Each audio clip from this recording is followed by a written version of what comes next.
All right, you guys haven't seen this before. This is my 1983 W150. This is my first vehicle. Short bed, standard cab. Had a 318 when we got it. It was actually my dad's plow truck. He bought it out of Virginia, so that's why it's not completely rotted out for being in New York. Yeah, it's pretty rough. I blew the transmission out of it, and I was in 11th grade, so was it 11th grade when the transmission broke? Or 12th? Yeah, but it's definitely a pile of shit. Yeah, that's good. It's just been loaded with parts. Interior's not terrible in it. Seat's not bad. Yeah, I don't know how many miles around the odometer, not like it matters, but it's four-wheel drive, that's why it sits so high. It doesn't have a lift or anything. Stock springs. See, the lift shackles or nothing. See the Ford emblem. Took it to my buddies. We were driving around and he just stuck that on there, big Ford guy. But yeah, I got this so I can open the passenger door because the cross member's been off so long that this fender's starting to sag. It's been apart for, I think, 6 or 7 years now.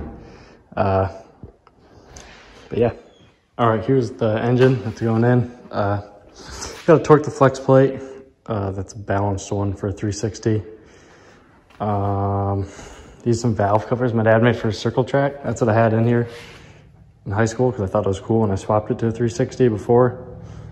And then it sat outside, so that 360 is junk now pretty much. I re-gasked it, tore it all apart. The cylinder walls they're pretty rusted. It's standard bore, but it's rusted so bad I don't even know if I'd clean up.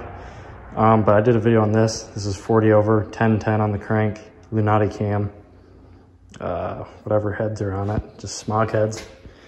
Already got them welded. But yeah, it's kind of a hoopty. Edelbrock intake, just a distributor thrown in there so mice don't build a nest. It's got some cheap lifters off Rock Auto, so hopefully those will work. The cam was used, also out of a circle track build that my dad did a long time ago that I was hanging around. Those are the mounts to the truck. Yeah, and the other one's slotted, so it slides in. So you put that side in first, passenger side, then rock it over on the driver's side. Up on the flex plate, and then I'm just gonna hang a converter, and then I got this transmission case that came out of it. I tore the guts out of it because that's why I stopped driving it, because the transmission blew. Destroyed all the clutches.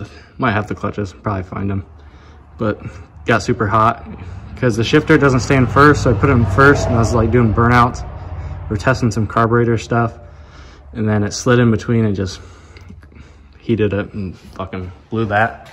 So I'm just gonna throw that on there and then hold it up, and then I can get it where it can run, so I can put the converter on the flex plate, and then I can start it. Not start it to the transmission because we don't have a manual bell housing anywhere or flywheel. So that way I can get it running, break in the cam, and then get it all sealed up for winter and stuff. Then I got tape, since it's all gutted, I got the tail shaft out. I got another 727 I got to swap that into, but I want to order a kit first, and I'm about to go back to Texas for the winter. So I don't really have time to do all that. So next time I'm up here, I'm gonna rebuild the transmission or just buy one, and then have my dad send out the tail shaft, because the tail shaft's shorter on a 4x4. So that kind of sucks. I could just pull the tail housing shaft off if it wasn't, and just slap the adapter on for the transfer case. But yeah, that's where we're at. So shitty 360. Actually, this one didn't look bad since it was rebuilt some time ago.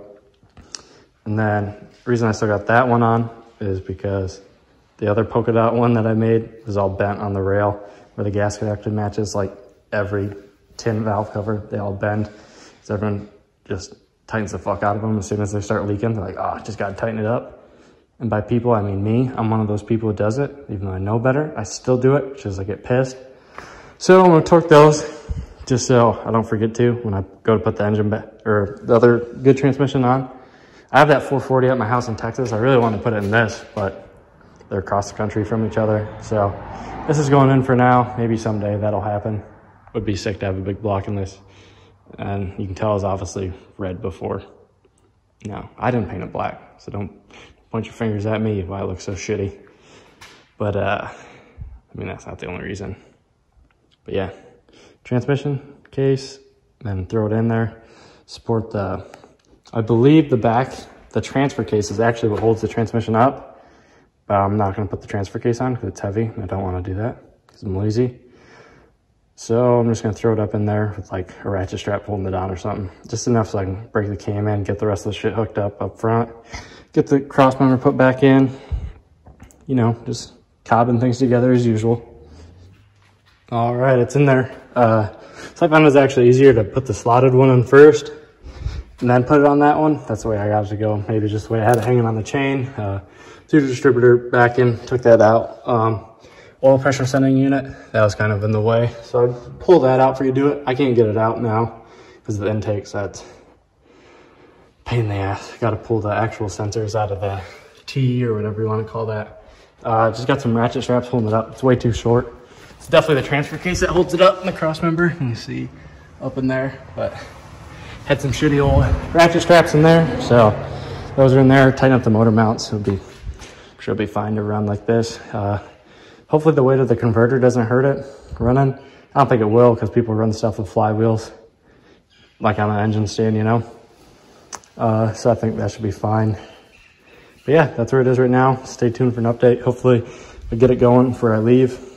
It has new fuel lines on it that I put on it in high school. So most of the wiring is still there. I'm pretty sure my dad stole that plug. He won't admit to it, but I'm pretty sure it's on his race car.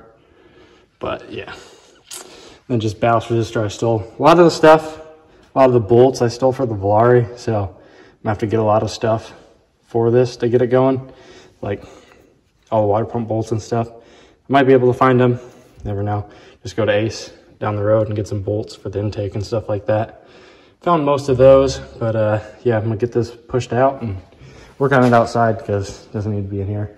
I did this just because we have a little add-on to our garage and my dad added onto it and it's basically filled with all my shit and not even here most of the year. So I figured that'd be nice and give him some of his room back. But yeah, thanks for watching my 83 W150, the old Bondowagon as I like to call it. There she is.